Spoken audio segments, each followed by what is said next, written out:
The Presidential Election Petition Court, sitting in Abuja this Wednesday, upheld the electioneering victory of President Bola Ahmed Tinubu, ruling out the various petitions filed by the opposition parties and their candidates to challenge the electioneering victory of the president.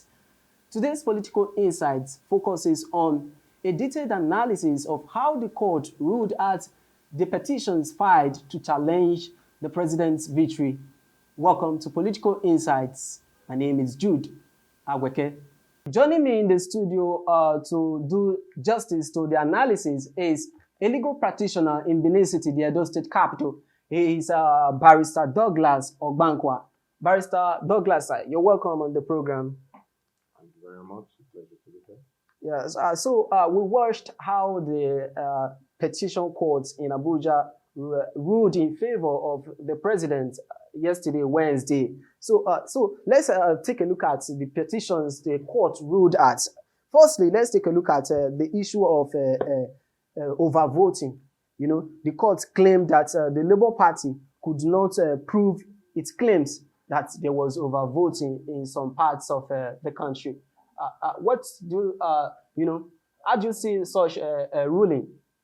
Okay, so from the preliminary information we got from the court, the live coverage of the judgment, the court held that the Labour Party did not prove particular incidences of overvoting. Like they said it was like a general, occurrence. Like we have over 150,000 voting units in Nigeria, for example.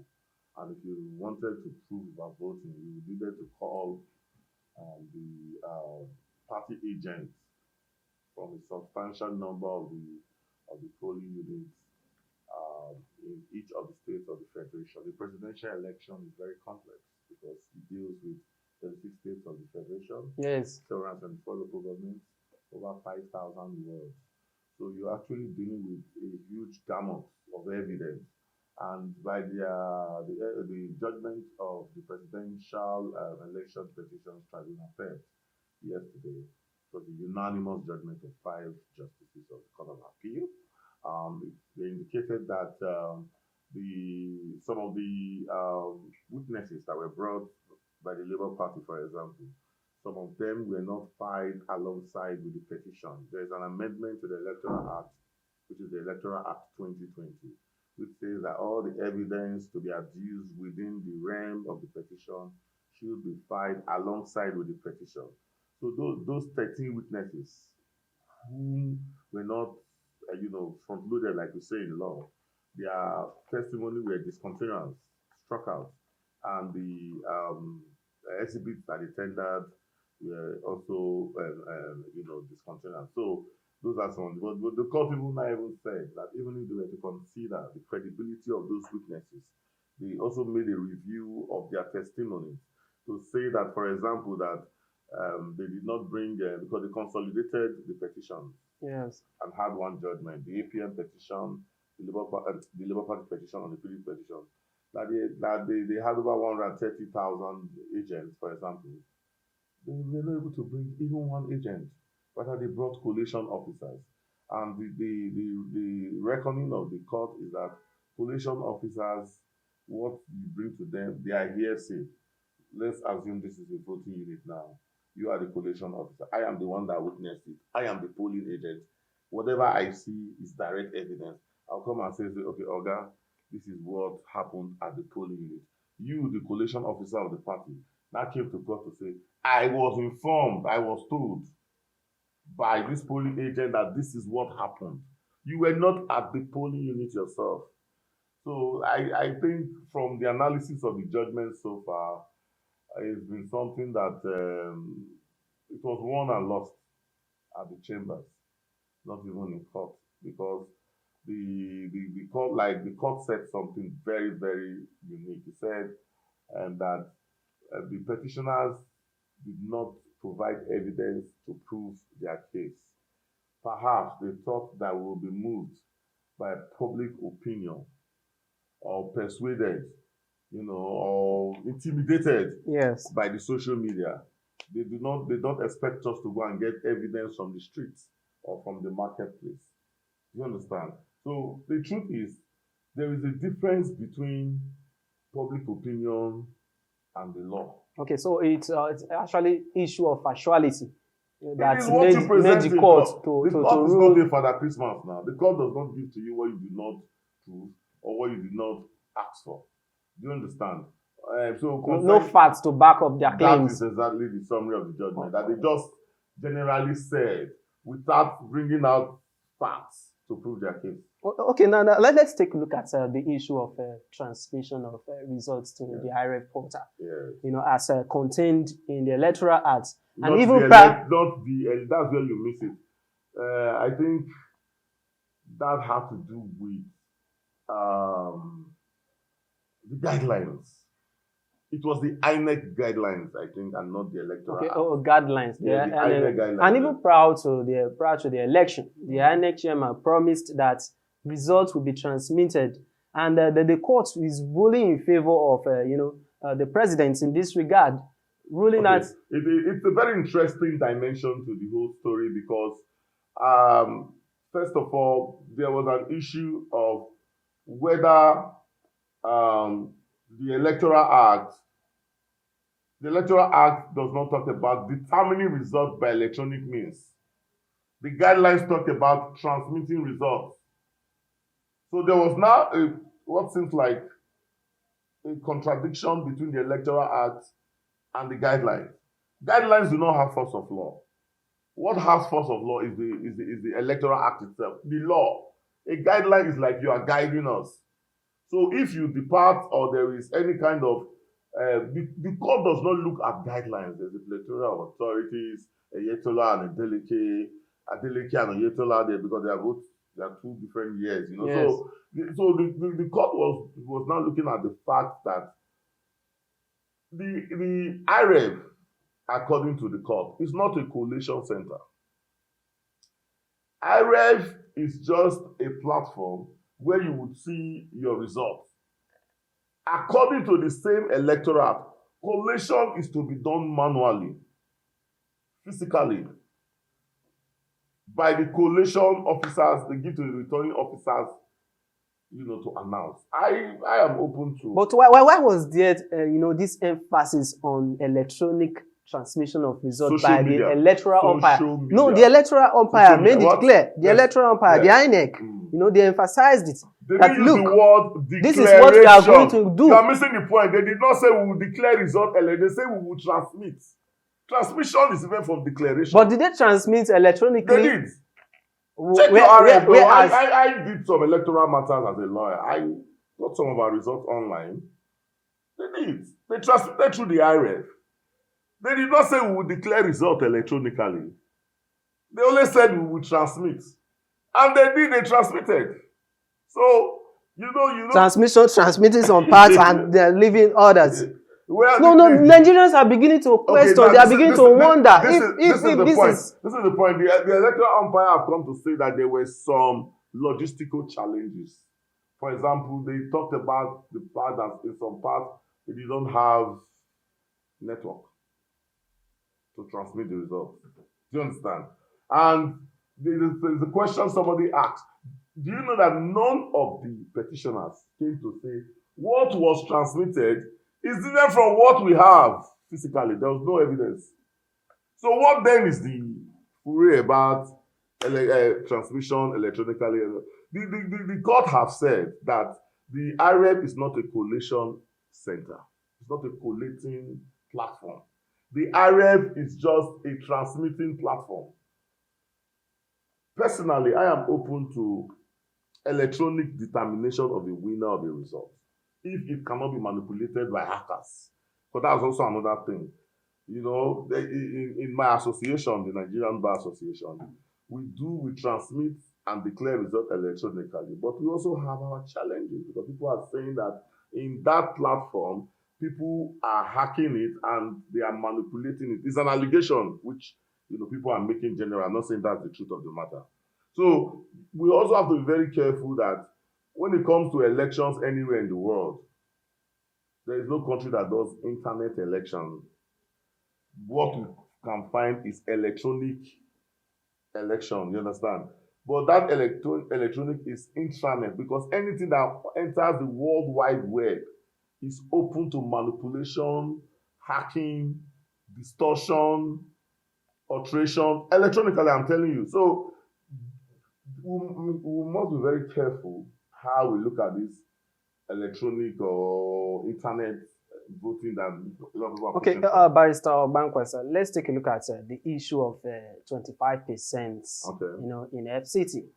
The position of the petition court on the issue of 25%. Okay. I think in order for us to understand the issue of 25%, we must understand what the Constitution says about it. There are two sections that talked about the issue. Section, I think, is it 205 2B, talked about the fact that for a person to be able to be declared the winner of the elections, are you there? He must win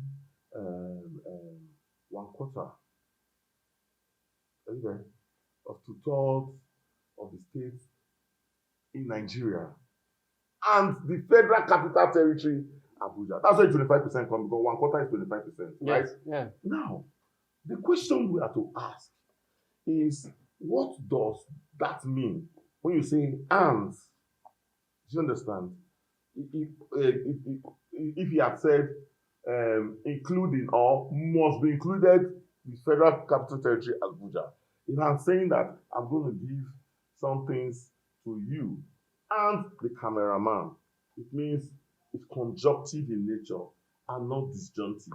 In any case, I think section 171 or 173, I can't remember exactly which one, says that for the purpose of the Constitution, the Federal Capital Territory shall be treated as a state of the Federal Republic of Nigeria.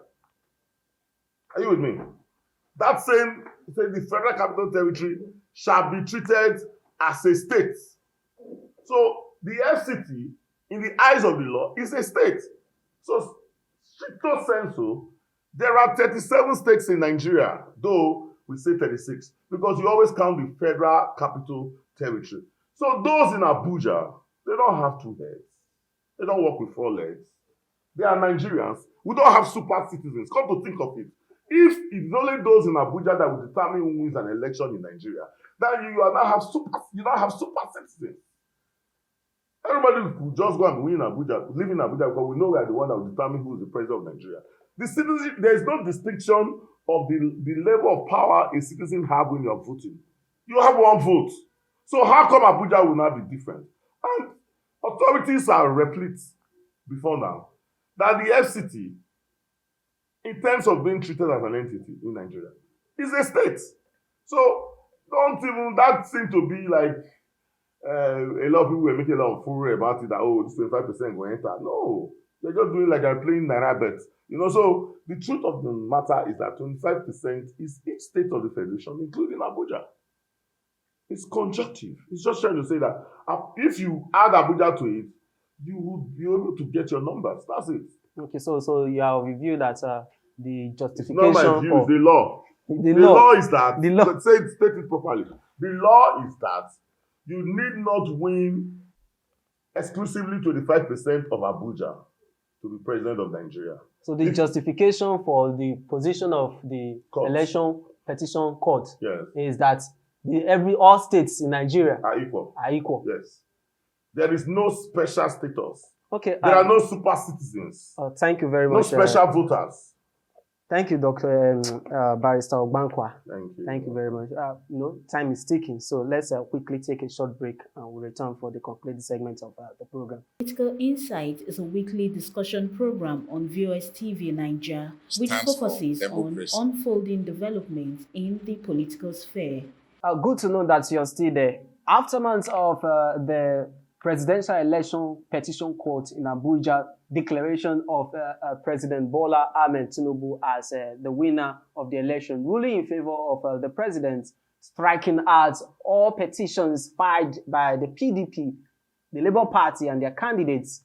We are taking a look at the various positions the court took in regards to the law, taking a look at them, analyzing them, and how fair were they?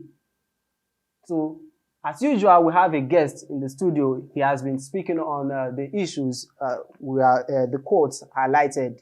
So, Barrister Ogbankwa, good to know that you are still with us here. So now let's take a look at the issue of qualification to become a flag bearer of any political party in Nigeria as the court. The court says it's an internal issue, in the party. It's not something that one should decide upon apart from the political party. No, you are missing it. Not qualification, membership. That's the internal issue. Qualification, you can contest it. Because you are missing the issues of what the court determined was that in favor of Peter Obi, yes, because Tinubu was making the assertion that Peter Obi is not a member of the Labour Party at the time he contested the primaries of the Labour Party. So the court now said that is not for you to, you're not a member of the Labour Party, that only the Labour Party itself, maybe or its chairman or its member can come and challenge an internal issue of the party. On the issue of qualification, because they raised the issue, for example, that whether or not the Vice President, Shettima, who was then the Vice President candidate, was the double nomination. That's the APM petition now, and also the Labour Party petition. But that he did double because he was first nominated as a senator of Borno, one of the senatorial districts in Borno. Yes. Then later, he now was nominated as the vice presidential candidate. And there's even something that's very funny because I think they added him as a party, and the court was saying that it's pedestrian law that the vice presidential candidate is not really did not purchase forms, to contest an election. He did not participate in the primaries. Do you get it? He was only nominated, by the person who participated, who is the president. The court upheld that the vice president, Kashim Shettima, was not aware of the double nomination. No, that's not what the court said. He did not know. This is what the court said. Listen, this issue has been determined by the same court in the case of People's Democratic Party and INEC. The court only adopted their previous holding. And what was their holding? That Vice President Kashim Shettima resigned before he picked up the nomination of the APC. He had resigned his nomination as a senator, and his letter was stamped, received, and they realized that yes, we have accepted your resignation as a senator before he picked up the nomination of the APC. The problem we have in this country, social media. I'm telling you, there was a previous holding. The case of PDP and INEC, it was a pre-election matter. Do you understand? So even the court there even said that issue indeed is a pre-election matter. It has been determined. Do you understand? Then there was the issue of alleged conviction of Bola Ahmed Tinubu, yes, for forfeiture of some amount of money in the United States. The contention of Peter Obi and PDP is that Bola Ahmed Tinubu is an ex-convict, that he was convicted for alleged drug offenses in the United States. Now, there was a letter that was written by the Inspector General of Police to the American Embassy in Nigeria, where he questioned the status of President Bola Ahmed Tinubu in the United States.